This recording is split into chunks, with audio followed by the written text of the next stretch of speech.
nothing changes.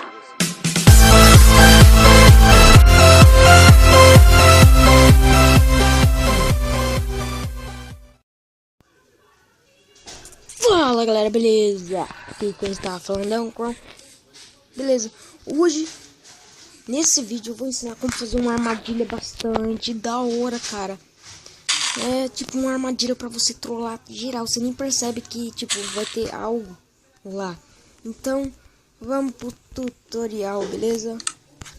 Que eu vou estar arranjando uma árvore para eu fazer o nosso a nossa armadilha. Eu acho que eu vou fazer nessa daqui.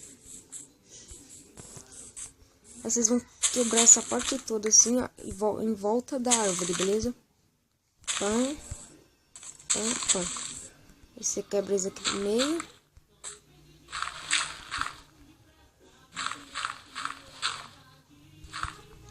Vamos quebrando aqui.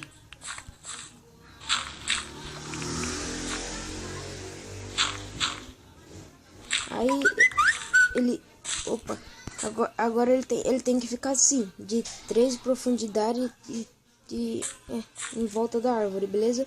Com esse bloco no meio, e nesse bloco vocês vão colocar redstone e aqui alavanca, beleza? Vocês vão colocar as tochas de redstone aqui do lado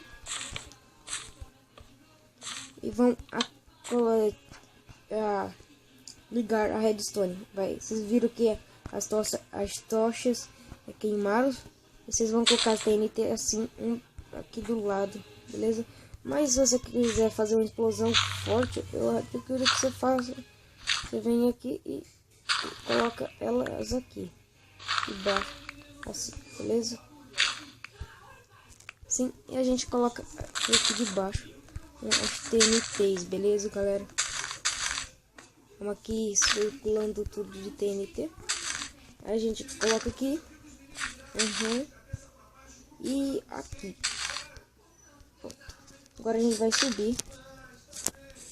E vamos guardar tudo isso aqui de volta, beleza? Sim. E de boa. Pronto. A armadilha já está feita, galera, beleza? A armadilha é essa. E quando alguém vier, tipo, quebrar essa árvore, ele tem que quebrar toda. Isso é importante. Que ele comece a quebrar pelo primeiro bloco. Que é esse. Aí quando ele vê que vai sobrar esse bloco, quando ele quebrar esse, as TNTs vão acionar e vai matar todo mundo. Ai, carachas! Mas bom, galera, esse foi o tutorial aqui que eu queria trazer pra vocês de uma das armadilhas. Essa armadilha bastante daorinha.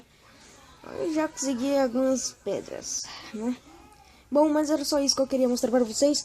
E se gostou do vídeo, deixe seu joinha e falou!